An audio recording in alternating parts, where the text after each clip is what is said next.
ማይካችን እንደሚሰራ ቴስት አድርገናል። እንደምናችሁ ሰላም ናችሁ? ፈቃዱ ነኝ ከኢትዮጵያ ወጣቶችና ትምህርት ድጋፍ አገልግሎት ከዩዝ ኤንድ ኤጁኬሽን ሰፖርት ሰርቪስ ኢትዮጵያ ከኤስ ኢትዮጵያ። ዛሬ በጣም እጅግ ይጠቅማል የምለውን በተለይ በእኛ በየስ ኢትዮጵያ ስልጠና ለወጣቶች ያዘጋጀሁት ስልጠና አለና ይህን ስልጠና እንደው ምን አለ ብዙ ሰው ቢወስደው እያልኩ እመኛለሁ፣ በየጊዜው እመኛለሁ እና ምናልባት እኩል ደግሞ መረጃው ላይ ደርሳችሁ ይችላል እና በአጭሩ ይሄ ስልጠና ለአንድ ዓመት የሚቆይ ስልጠና ነው። ግን ምን እንደሆነ በአጭሩ ላስረዳችሁ። መጀመሪያ እዚህ ስልጠና ላይ ስትመጡ ሁላችንም ሚኒመም በትንሹ የ30 ዓመት እቅድ እናወጣለን። የ3 ዓመት ልታደርገው ትችላለህ፣ የ1 ዓመት ልታደርገው ትችላለህ። በዋናነት ግን የኛ ዓላማ ምንድነው? ረጅም እንድታስቡ ነው። ረዘም አድርጋችሁ ረዘም ያለ ጊዜ የማያቋርጥ በደንብ እየሰፋ መሄድ የሚጠነክር ዜጋ መሆን እንድንችል በጣም ራቅ አድርገን ማሰብ አለብን። ለምሳሌ እኔ አሁን ያለኝ እድሜ ላይ 30 ዓመት እግዚአብሔር ቢሰጠኝ በዛን ያህል ጊዜ ውስጥ ልሰራ የምችለውን ነው የምነግራችሁ ማለት ነው። የ30 ዓመት እቅድ ታቅዳላችሁ። እቅድ ስናቅድ ግን ዝም ብለን ሳይሆን በ6 ዋና ዋና ኤሪያዎች ላይ ነው የምናቅደው። አንደኛ በቤተሰብ፣ 2 በማህበራዊ ህይወት፣ 3ኛ በኢኮኖሚ፣ 4ኛ በጤንነት፣ 5ኛ በሙያ፣ 6ኛ በስነ ልቦናና በመንፈሳዊ ህይወት እናቅዳለን። ለምሳሌ በቤተሰብ ህይወት ላይ አንዱ ጥሩ እናት፣ ጥሩ አባት መሆን፣ ጥሩ ወንድም፣ ጥሩ እህት መሆን፣ ጥሩ ልጅ መሆን፣ ጥሩ የቤተሰብ አብሮነት ያለው ዜጎች እንፈልጋለን። በቻ እኔ ከኔ የተሻሉ ልጆች እንዲመጡ የተሻለ ዓለም እንዲሆን እንፈልጋለሁ። ስለዚህ እንደዚህ አስተውለው አስበው እንዲሄዱ። ቤተሰብ ላይ ደግሞ ምን አለ? ለምሳሌ ልጅ ለልጆቻችን ማቀድ አለብን ማለት ነው። አሁን እግዚአብሔር ከሰጠኝ ከራሴ ባዮሎጂካል ልጆች በተጨማሪ ወላጃቸው ያጡ ህፃናት አሉ። እንደምታውቁት የጦርነት በጣም ብዙ ህፃናትን ያለ አባት ያለ እናት ያለ ወላጅ እያስቀረብን ያለው።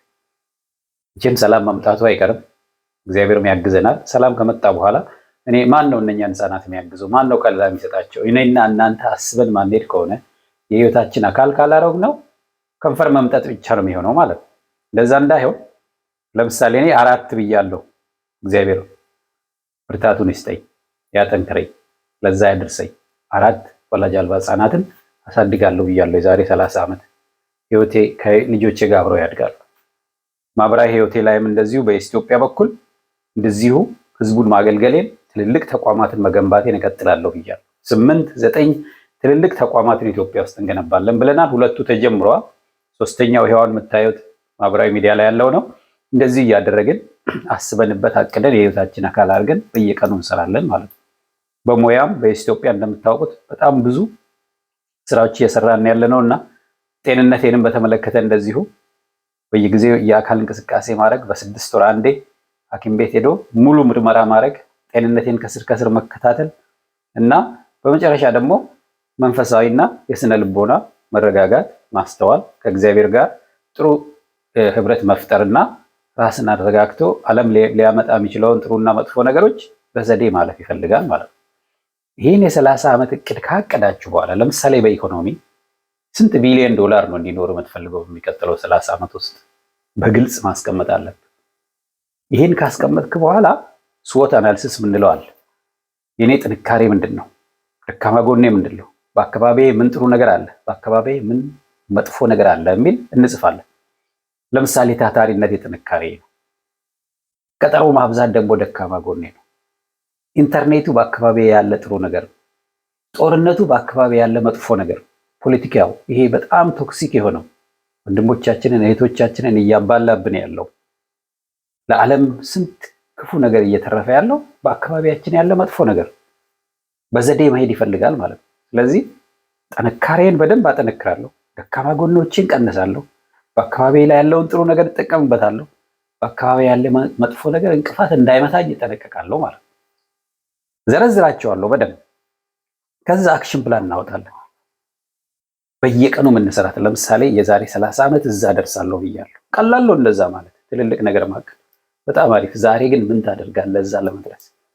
በምሳሌ ላስረዳችሁ። ስለ ቤተሰብ ያልኩት 4 ወላጅ አልባ ህፃናትን አሳድጋለሁ ብያለሁ አይደል? አሁን መስራት የጀመርኩት ምንድነው?